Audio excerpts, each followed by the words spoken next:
So you can see from the before picture what it was that this particular shape held for us. Now, I do have a bit of a green in this particular color. In fact, if you hit it in sunlight, it's very green. I like it. Kind of nice. First thing I'm going to do, though, is I'm going to soften the texture so that I can cut a pixie cut. And what I'm going to use for that is this 3 Spare Repair 10-in-1, because it was pre-lightened with bleach and then it was colored with green. Well, brown and green. What I like about the 10-in-1, let it sit and just kind of soak there for a minute. It really detangles the hair. I don't work for L'Oreal, they're not paying me. I just really like this product, and I'm telling you why. I want to be able to work with the hair, the fabric of the hair, in a very soft way. And I get some of my best suggestions from hairdressers. No matter how long they've been doing hair, people always have something new and unique to offer, and I really appreciate that. I'm sure you do too. Our pixie shape is going to be fairly dramatic. So what I'm going to do is I'm going to start between the 2 frontalis muscles, or right here, lines of recession. I'm going to go back to what would be the apex of the head. Now, hard to say on a mannequin what that is because it's not exactly just like a skull is, but you know, close enough. Typically speaking, what I'll do is go down the center, even with the nose, and then I'll go from where it separates from the comb to the scalp down to the corner, kind of triangulated or diamond shaped. So this part can be disconnected from the rest, like that again. Begin by just removing all of the weight through here. And then in the end, I'm going to introduce you to a concept from years and years ago, decades ago, that would create a different kind of a highlighting technique, something I haven't seen anywhere, anything even close to at all for just ages. I think it would be really quite fun to do.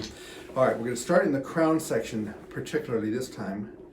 And based on what I have to work with for length on the top, I take from the center section, I take a thin section going back on both sides. I part that off.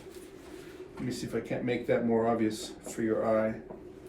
As I come forward, it's going to be angled down. So I'm going to go here and down. That's going to give me some lift and intensity of shape. I'm then going to take an angle right next to it. My guideline is now next to it, at a slight angle, coming forward, same thing, and then just kind of go from here to here to here to here. I hope you are having a nice winter thus far. I know it's been very cold here.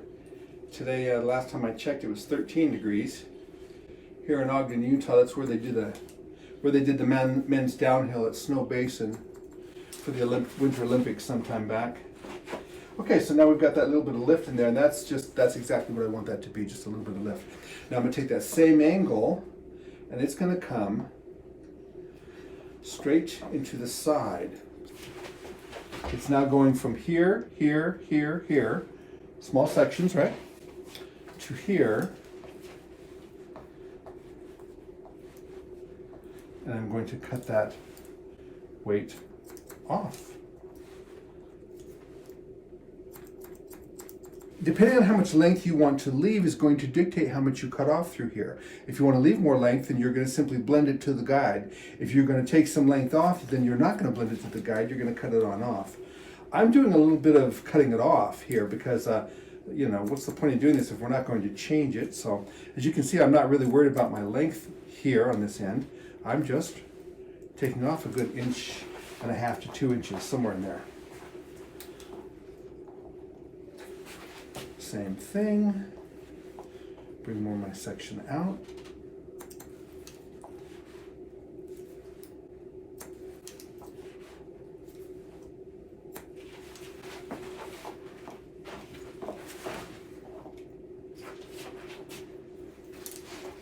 I am now behind the ear and working it forward, following the same angle.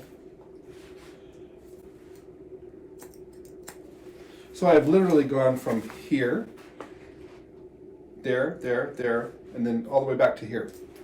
And as I comb that down, you can see I haven't taken off a lot of length, but I've taken a lot of weight. Next thing I'm going to do is take that section from the top again, top center, bring it on up. Look for my previous guide. I should be able to see it straight on through there. You can see My guide is right here, so, okay, straighten that out again. Since I twisted it, I moved it. Bring it down, and there we go. Bring this up. Make sure it's see-through. Check to make sure I'm in the right spot with my guide.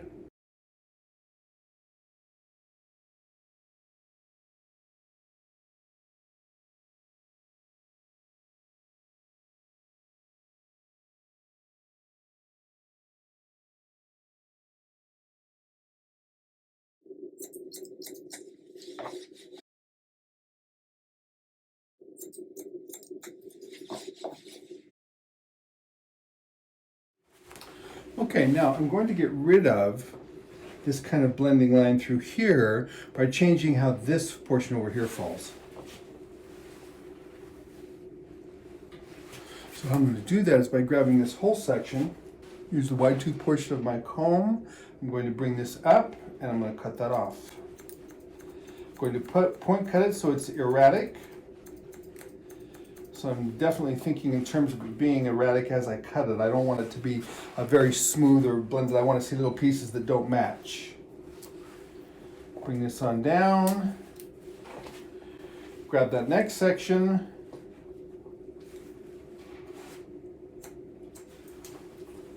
And kind of cut that on in there too. Same thing, you can see how I've got pieces that don't match. I want that feeling. I want this disconnected portion to show more as opposed to less. Okay, so here's that portion of it. I'm going to come in through here and take that weight out, and that's going to make that stand out more. You can see that that's got a bit more weight removed from it, so yeah, definitely so. Definitely where I want that. Okay.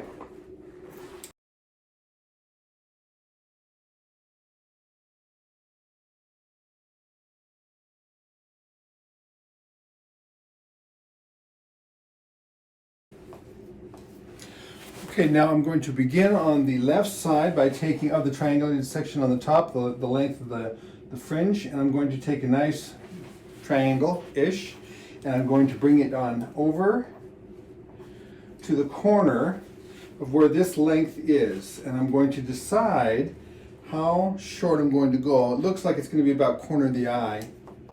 And of course, if I do that, I'm going to point cut it. In fact, I'm going to point cut it and elevate it at the same time. I want this to be pretty soft.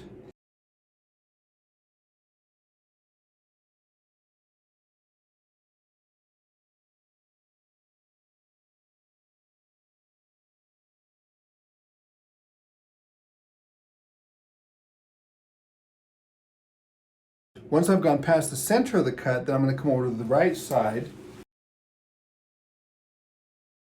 and do similarly.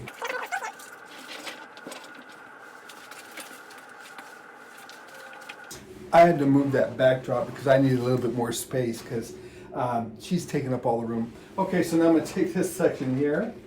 Same thing, bring it down to the corner of the eye. There's basically my triangulated shape. If you can see that, it's just kind of here and here. Bring it down to the corner. Years ago, the first time I ever paid attention to this particular kind of bang, I was watching Nick Rojo do it with a razor, and I have to admit I like that. Not so much with mannequin heads, but in general, I do like it with my clients. I don't do it with mannequin heads because the hair just, you know, even if the quality of the hair is really good on the mannequin head, it doesn't really hold up that well. The texture doesn't feel that good, you know. Bottom line is, it is a mannequin. And in order to get it the color it was before you got it, it had been chemically treated already 9 times out of 10. It had been colored, if not bleached and colored. Okay, so now we have a nice point. There we go, a nice point, and that's going to give us a lot to play with in terms of this particular look. Change that as much as you do or don't want to, it's up to you now.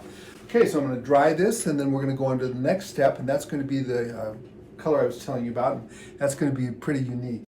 Now to begin with, I used a bleach wash of hot water and powdered lightener, and then for a few moments washed that on through, lifting off all of the green. Then I went through with a syringe, as you can see here, and I'm using a high lift red concentrate to go through and create lines or placement lines that are very specific. Next, I'm going to follow through with a brush and blend them out gently. Now, so I work my way through, placing them exactly where I want them to be.